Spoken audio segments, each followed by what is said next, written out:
Man, these leaks of the Galaxy S21 are so good that they almost seem official. Because yes, we have a ton of new leaks of the Galaxy S21 series, including price tags and official renders. It looks like slowly, very slowly, but surely Apple will be shrinking the notch. Hopefully, yeah, that useless notch for this year. And Apple's move to OLED displays might not come as soon as we thought when it comes to iPads. I'm Jaime Rivera, and well, for those of you that complain about the amount of leaks in this industry, you're probably in the wrong one, because can you imagine going so many months without them? This is Pocketnow Daily, sponsored by our friends over at 28 Mobile.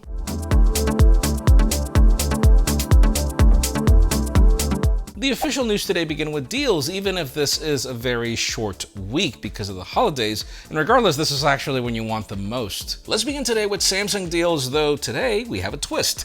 Some of them you don't have to trade in a device for, and some you do. You can get the Galaxy Note 20 Ultra for $282 off, leaving the Mystic Bronze entry-level model for $1,018. The Galaxy S20 Plus is also $387 off, leaving it at $812 shipped. Now, if you do have a device for trade-in, the Black Friday deals are still going, meaning you can get that Galaxy Z Fold 2 that I'm currently using for just $1,000. But again, you do need a trade-in eligible device. The latest 12.9-inch iPad Pro is $150 off, leaving the 256 GB of storage model for $949. Now, moving on to the regular iPad, that's $34 off, leaving the 128 GB model for $395. Finally, let's move on to my favorite pair of true wireless earbuds, the Jabra Elite 85Ts, which are currently $30 off, leaving them in $200. And then the 85Hs, which I do recommend for this weather because they are weather resistant, they're a cool $16 off, that leaves them at $234. A lot less than the AirPods Max. And you can also get the 65Ts for $44 off. That leaves them at $76. We have more deals on Amazon smart speakers, other Samsung products, and other iPads in the description. You know, it's been about a month since Apple launched their M1 Apple Silicon MacBooks, and I can tell you all the hype is real. They are as good as Apple says. So it makes a lot of sense for competitors to want to follow suit. According to a new report from Bloomberg, Microsoft is relying on chips designed from ARM to come up with a custom chip to power their server computers as part of their Azure cloud computing system. Now, the report also adds that they are exploring the use of another chip that could power some of the Surface PCs.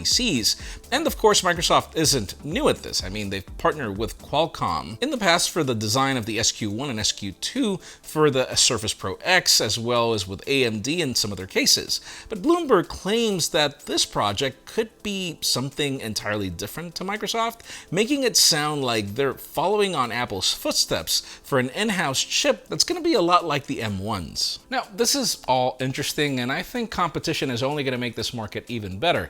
I just wonder exactly how Intel is feeling right now, or even AMD. Are they going to go back to ARM processors? Well, in the case of AMD, I don't think they've ever made some, but I do know that Intel sold their division, so yeah, we'll see.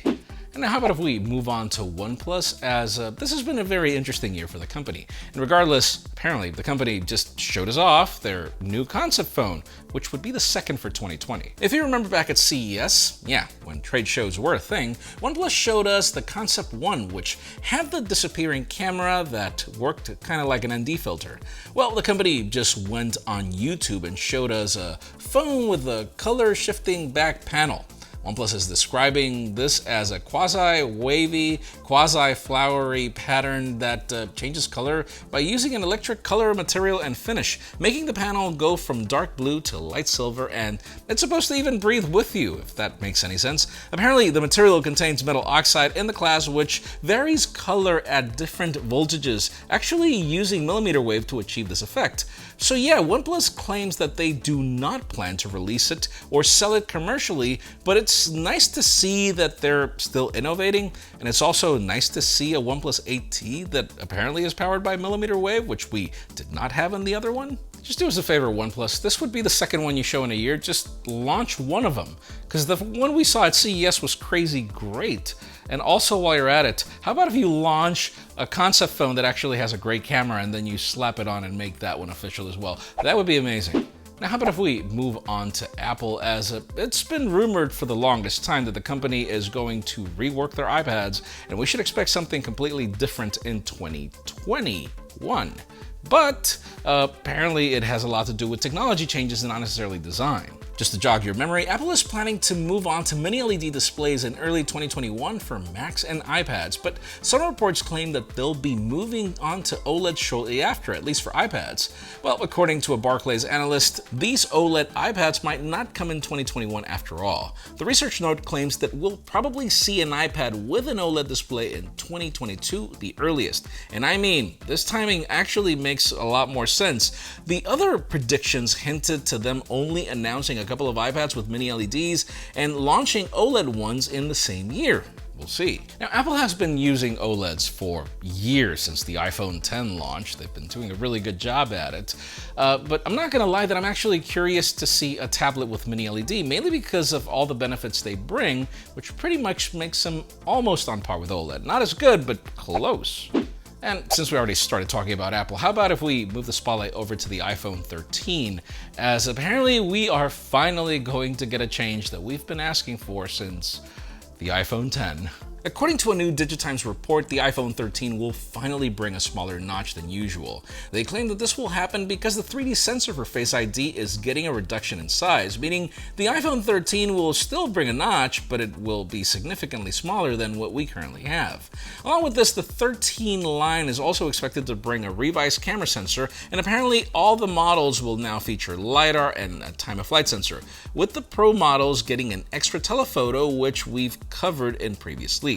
This will help the more affordable models in low light scenarios as well as portraits, but now we're still pretty early on the leak cycle, so we should take this with a grain of salt, but multiple leaks have already hinted to those phones bringing a smaller notch. Now, the reason why this is not the hottest news is because seriously, we've been hearing about this for years as well. Like, when are they actually going to pull it off?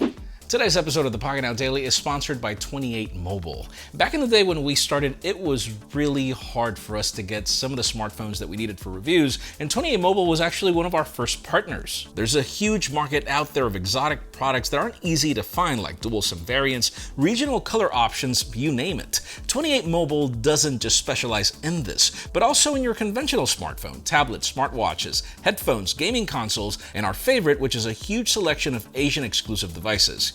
Yes, they offer international shipping and competitive prices. Just follow the first link in the description below to learn more about 28 Mobile, and thank you for sponsoring this video.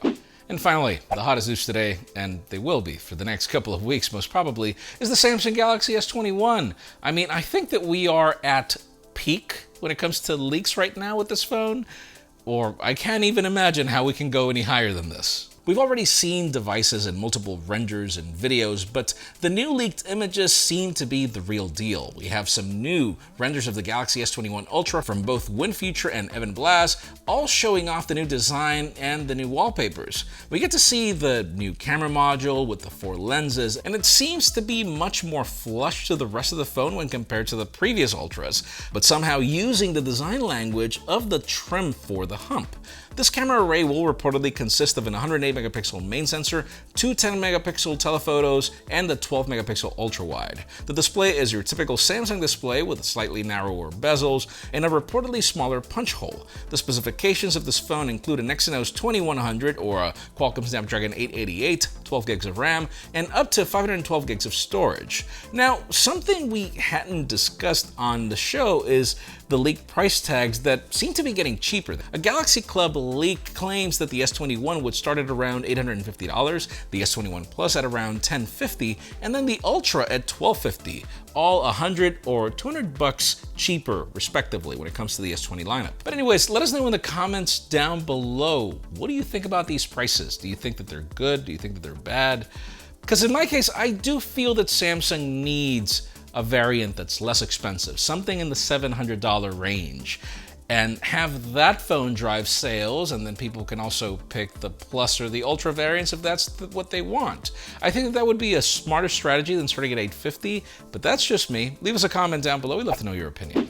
Friends, again, if you want to get the news earlier, follow us on Pocketnow.com and subscribe to our channel for more videos like this one. Also follow us on social medias. Our extended coverage happens on Instagram. And follow me on my personal handles to see me enjoy the fact that we cover leaks. Please give this video a thumbs up if you like what you saw. I'm Jaime Rivera. Thanks so much for watching. We'll see you tomorrow.